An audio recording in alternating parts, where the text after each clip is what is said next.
चाचा चौधरी का पाउडर। चाचा जी, इस डिब्बे में क्या है? साबू, मैंने कुछ खास जड़ी बूटियों को कूटकर एक पाउडर बनाया है। क्या यह कोई खास किस्म का पाउडर है? हाँ, जरा लगा कर देखो। चाचा जी उसके हाथ पे लगा देते हैं पाउडर।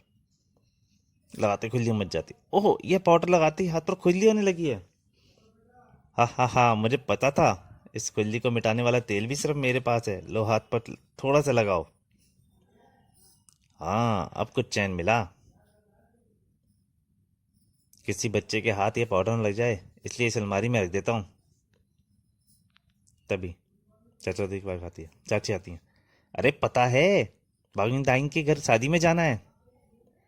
और ये भगवान, चलते हैं। मैं इतना नाराज क्यों होती हो? चलो। चाचा चाची दोनों शादी में चले जाते हैं।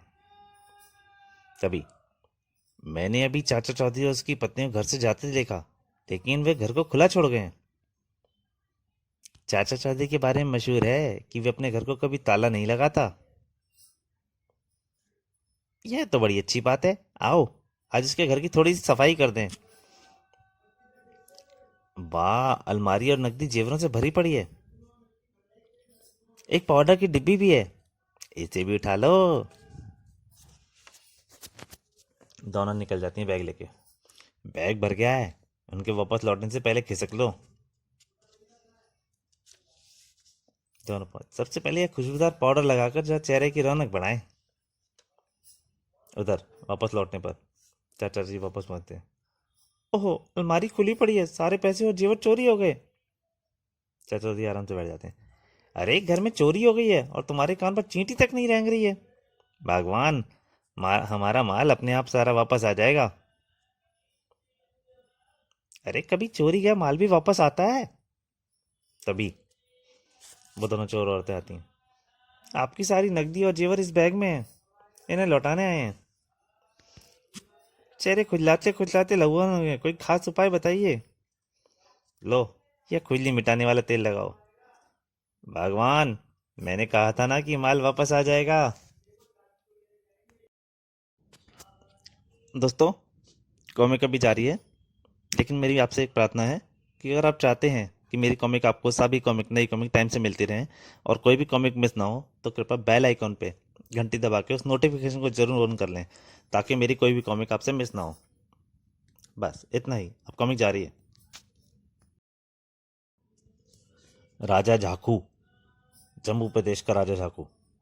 महामंत्री, हम चाहते हैं कि हमारे प्रदेश के आसपास जो छोटे राज्य हैं, उन सबको जीत लिया जाए। विचार अच्छा है महाराज, मगर अगर मगर क्या?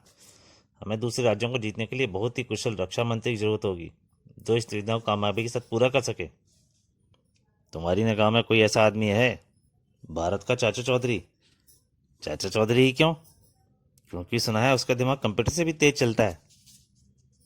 महामंत्री, हमने चाचा चौधरी को अपनी रक्षा मंत्री नियुक्त किया। जाओ, उसे कहो कि वह अपना कार्यभार संभाले। नहीं महाराज, वैसे नहीं आएगा। वह अपने देश को बहुत प्यार करता है। उसे तो जबरदस्ती उठा कर लाना पड़ेगा। ठीक है, हम चाचा चौधरी को बोरी में बंद करके लाएंगे। बस तुम उसका हुलिया बता दो। और महाराज जाकू चाचा चौधरी के लेने के लिए रवाना हो गया। भारत में सिपाहियों, यह बोरी लेकर एक पेड़ पर चढ़ जाओ। जब चाचा चौधरी आए तो उस बोरी बहकर उसे इसमें बंद कर दिया जाए। मैं उसे जाता हूँ। आहा, रास्ते में ही मुलाकात हो गई। आप चाचा चौधरी हैं ना? कहिए, मैं आपकी क्या मदद कर सकता हूँ? आपके लिए क्या सेवा कर सकता हूँ? मैं राजा झाकू हूँ। मुझे एक बुरी आदत है, मैं जिस चीज़ को पाने की ठान लेता हूँ उसे पाकर ही छोड़ता हूँ। धीरे धीरे चाचा चौधरी को उसी पेड़ के नीचे ले आता है। यही मौका है। आज चाचा चौधरी, मैंने तुम्हें बोरी में बंद करने की ठान रखी है। तभी कुत्ता भौंकता है, भौं भौं। रॉकेट, अरे रॉकेट चुप। वो रसीद राजा झाकू के ऊपर जाके पकड़ लिया। चाचा चौधरी को पकड़ लिया। अरे कमबख्त, तो खोलो। हा हा हा हा। चौकर चंद की बीमारी। मैं तो दवाइयां देकर थक गया, पर आपके पति बीमारी अभी तक मेरी समझ में नहीं आई। इसका मतलब है मैं मरने वाला हूँ। डॉक्टर साहब, आप कुछ तो करिए। मैं कुछ नहीं कर सकता। आप अमेरिका के डॉक्टर इंजेक्शन को बुलवा लीजिए। शायद वह इन्हें बचा ले। अरे मेरी बीमारी मामूली नहीं है, इसलिए चाचा चौधरी को बुलवाओ। चाचा चौधरी डॉक्टर थोड़े ही हैं, वह तुम्हें ठीक कर देगा। बीबी जी, अमेरिका के डॉक्टर इंजेक्शन आ गए। डॉक्टर साहब, मरीज इधर है। हम तुमको यह इंजेक्शन देता है, तुम अभी ठीक हो जाएगा। कोई अमल नहीं डॉक्टर साहब, कोई असर नहीं। चाचा चौधरी सबको बचाता है, शायद मुझे भी मरने से बचा ले। नौकर कहता है, ये तो यूं ही बुखार में बड़बड़ा रहे हैं। आप मेरा काम मानिए और ईरान के हकीम लुकमान को बुला लें, वह तो मरे को भी जिंदा कर देता है। उनको ही बुला लो। लीजिए। नीम हकीम लुकमान को ले आया। लो, मेरा ये फादे फलादी कुश्ता खा लो और शेर की तरह दहाड़ने लग जाओ। आपका कुश्ता भी बेकार हो गया। मेरी बीमारी कोई छोटी मोटी नहीं है, इसे सिर्फ चाचा दादी जैसा होशियार आदमी ही समझ सकता है। अब मैसूर के राजवैद्य चूना स्वामी को क्यों नहीं बुलाती? उसकी दवाई आज तक बेअसर नहीं हुई। लीजिए, मैं राजवैद्य चूना स्वामी को ले आया। लो, मेरी ये अचूक संजीवनी बूटी चाट जाओ, फिर देखो। इसका भी कोई असर नहीं हुआ। अब कोई उम्मीद नहीं, जब इन्होंने मरना ही है तो क्यों ना चाचा चौधरी को भी बुला कर देख लें। लीजिए, चाचा चौधरी आ गए। डॉक्टर साहब, हकीम जी और राजवैद्य जी, आप पहले ये बताइए कि आपने मरीज को कौन कौन सी दवाएं दी हैं। हमने स्टेप्टोमाइसिन, सल्फाइजिमडाइजिन, Crocin, vitamin A, BCDE, Z तक मिक्स करके इंजेक्शन दिया है। मैंने सोना भस्म, चांदी भस्म, लोहा भस्म, जमाल गोटा और जाफरान का कुश्ता दिया था। हमने आयुर्वेद की सारी जड़ी बूटियों को मिलाकर इसे चटा दिया। चाचा चौधरी के भी पसीने छूट जाते हैं। बाप रे, इतनी दवाइयों से तो अगर आदमी बीमार ना भी पड़े तो भी पड़ जाए।